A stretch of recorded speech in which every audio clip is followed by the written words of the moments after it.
샬롬 180일 성경 통독 95일차입니다. 오늘 우리가 함께 읽을 말씀은 열왕기하 24장 18절과 19절, 역대하 36장 11절과 12절, 예레미야 52장 1절과 2절, 예레미야 27장부터 29장까지, 예레미야 25장 15절부터 38절까지의 말씀입니다. 앞에 열왕기하 24장과 역대하 36장, 예레미야 52장은 각 2절 정도씩의 짧은 본문을 통해 당시 시대적 상황과 환경, 배경을 소개하고 있습니다. 바벨론의 느부갓네살이 여호야긴을 포로로 끌고 가는데 이때가 제2차 포로기 때입니다. 그리고 느부갓네살은 여호야긴을 대신해서 마따니아를 왕으로 세우는데 그가 바로 시드기야입니다. 느부갓네살은 마따니아를 시드기야라는 이름으로 바꾼 후 왕을 세워놨지만 결국 그도 여호와 앞에 악을 행하였고 결국은 느부갓네살을 배신하게 됩니다. 그는 그 결과로 인해 두 눈이 뽑혀지고 두 아들마저 잃게 되는 유다의 마지막 왕이 되었습니다. 그리고 시드기야마저 바벨론으로 잡혀가게 되는데 이때가 제3차 바벨론 포로 때입니다.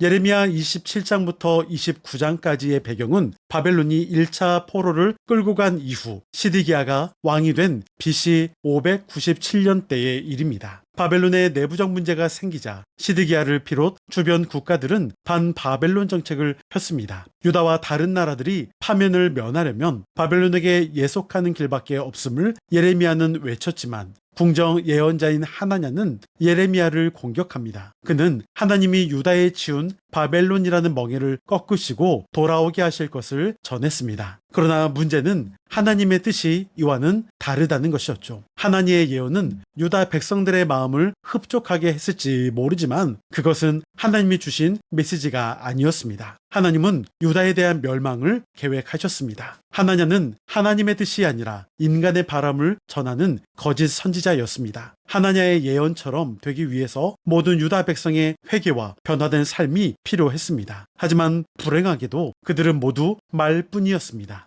29장은 여호야긴을 포함해 1차 포로로 잡혀간 그러한 자들에게 보냈던 예레미야의 위로의 편지입니다. 이는 바벨론의 느부갓네살 왕이 이스라엘을 노예로 끌고 간 것이 아니라 하나님께서 사로잡혀가게 하셨다라고 말합니다. 이스라엘은 하나님께서 우리를 버리셨다고 생각하여 자포자기하며 살았을지 모릅니다. 하지만 그들은 바벨론으로 보낸 분이 다름 아닌 하나님이라고 한다면 이 모든 일들이 하나님의 뜻 안에 있다는 믿음으로 그들은 인내하며 기다려야 할 수밖에 없었습니다. 하나냐는 모든 백성들 앞에서 2년 후에 돌아올 것이라고 확신하며 선포합니다. 그러나 예레미야는 너희들의 헛된 꿈을 버리고 그곳에 뼈를 묻어야 한다라고 말했습니다. 그곳에서 집을 짓고 과일나무를 심고 결혼해서 자손을 낳으라고 말합니다. 바벨론에서 70년 동안 살고 난 이후에 비로소 그들이 귀환할 것이라고 말씀합니다. 하나냐와 예레미야 모두 하나님의 말씀을 전했지만 두 사람의 메시지는 전혀 달랐습니다. 그렇다면 우리는 우리가 듣고 싶어하는 메시지에 귀를 기울이고 있지는 않을까요? 어떤 말씀이 참된 하나님의 음성인지 분별해야 할 것입니다. 예레미야는 한 걸음 더 나아가 포로기에서 기도하라라고 권고합니다. 예레미야는 한 걸음 더 나아가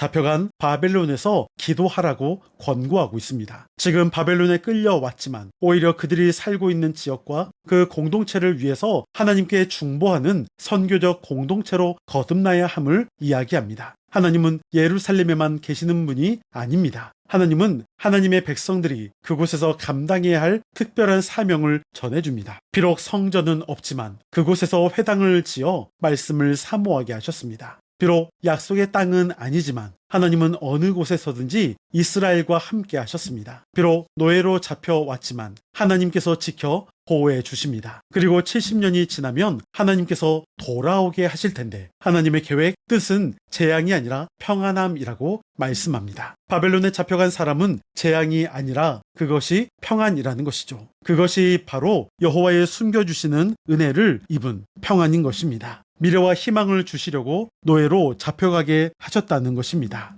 또한 하나님의 메시지를 전한다고 하면서 백성들에게 거짓을 믿게 하는 자에 대해 무서운 심판의 말씀을 선포하고 있습니다. 예레미야 25장 15절부터 38절에서 예루살렘이 멸망하고 그 백성들은 바벨론에서 70년의 세월을 보낼 것이라 예언합니다. 예루살렘을 멸망시킨 바벨론의 심판과 맞물려서 열방에 대한 심판도 함께 예언하고 있습니다. 이제 내용을 기억하면서 열왕기하 24장 18절과 19절, 역대하 36장 11절과 12절, 예레미야 52장 1절과 2절, 예레미야 27장부터 29장까지, 예레미야 25장 15절부터 38절까지의 말씀을 들으시겠습니다. 여러분, 오늘도 승리하시고 평안하세요.